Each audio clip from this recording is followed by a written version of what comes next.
आपण आपल्या मुलाला किंवा मुलीला ओळखले आहे का? कॉन्सलर सुजाता डोंगरे मॅडम यांनी लिहिलेला लेख नक्की ऐका.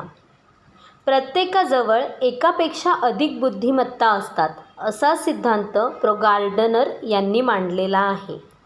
त्याप्रमाणे आपणही आजकाल बघतो, मुलं एकाच वेळी अनेक ॲक्टिव्हिटी करत असतात. म्हणजे अभ्यासात हुशार असतानाच एखादा मुलगा किंवा मुलगी खेळात किंवा गाण्यात पण हुशार असते. पण बरेचदा काय होतं, तर बाजूचा मुलगा किंवा मुलगी अमुक क्लास करते आहे, मग माझे मूल पण मी त्या क्लासला घालते. काही वेळा मला जे करता आलं नाही ते माझ्या मुलाला तरी आले पाहिजे, म्हणून मुलाला त्या प्रकारच्या क्लासला घातले जाते. यात मुलाची आवड आहे का नाही हे बघत तर नाहीतच, पण त्या मुलाची किंवा मुलीची शारीरिक दमछाक मात्र होत राहते. बरेचदा पालक असंही म्हणतात, हल्ली नुसता अभ्यासात हुशार असून चालत नाही, तर मूल सगळ्यात हुशार असले पाहिजे. म्हणून मग त्याला किंवा तिला निरनिराळ्या भाषेच्या स्पर्धा, निरनिराळ्या गणिताच्या परीक्षा, सोबत डान्स, गाणं, ॲक्टिंग असे विविध क्लास लावले जातात. यात ते मूल शारीरिकरित्या एवढे थकून जाते की त्याच्या कुठल्याही क्षमता नीट वाढतच नाहीत. मूल हळूहळू निरुत्साही होऊन जाते. त्याची सर्वच बाबतीत पिछेहाट होऊ लागते. मुलाची शारीरिक वाढ ही त्याच्या योग्य मानसिक वाढीवरच अवलंबून असते. मुलाची बौद्धिक प्रगती ही त्याच्या शारीरिक वाढीवरच अवलंबून असते. मुलाला ज्याप्रमाणे शिक्षण जरुरी आहे, त्याचप्रमाणे त्याला योग्य आहार, योग्य वेळ, खूप मित्रमैत्रिणी, मोकळे वातावरण हेही आवश्यक आहे. तुमचं मूल हे तुमच्यासाठी अभिमान असतेच, पण त्यासाठी त्याचा वापर नका करू. त्याच्या भल्यासाठीच करतोय या भावनेने करण्यापेक्षा मुलांची भावना समजून घेतलीत तर मुलंही तुम्हाला योग्य तो प्रतिसाद देतील.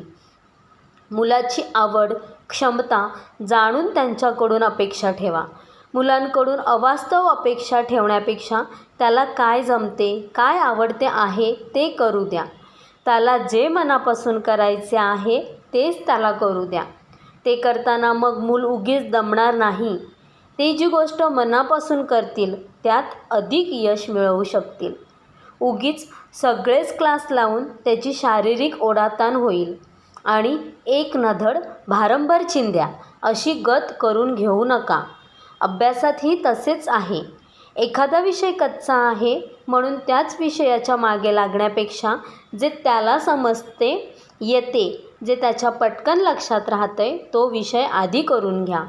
जो विषय त्याला जमतच नाही तो विषय आधीच करून घेतला तर अभ्यासाबद्दल सुरुवातीलाच नकारात्मक विचार तयार होऊन मेंदू आधीच थकून जाईल आणि मग पुढचा आवडीचा विषयही करणे जमणार नाही. जो विषय आवडत नाही तो का आवडत नाही याची कारणे जाणून घ्या. बरेचदा कोणीतरी रागावल्यामुळे किंवा कधीतरी कोणीतरी इतरांशी तुलना करून कमी लेखलं असेल, कधीतरी चूक झाल्यास रागावलं गेलं असेल, या सर्व गोष्टींमुळे पण मुले जाणून बुजून त्या विषयाकडे दुर्लक्ष करतात. म्हणून कधीही मुलाला रागावून, धमकावून अभ्यास करून घेऊ नका. सगळ्यात महत्त्वाच्या आहेत मुलांच्या भावना समजून घेणे. मुलं एखादी गोष्ट नाकारते म्हणजे काहीतरी कारण नक्की असते. तारे जमीन पे मधला ईशान अवस्थीसारखा मुलगा किंवा मुलगी असू शकते. पालकांनी वेळीच लक्ष दिले आणि मुलांची अडचण काय आहे ते समजून घेतले तर सगळे सहज सोपे आहे. फक्त गरज आहे ते सगळ्याकडे बघण्याचा आपला दृष्टिकोन बदलण्याची. धन्यवाद.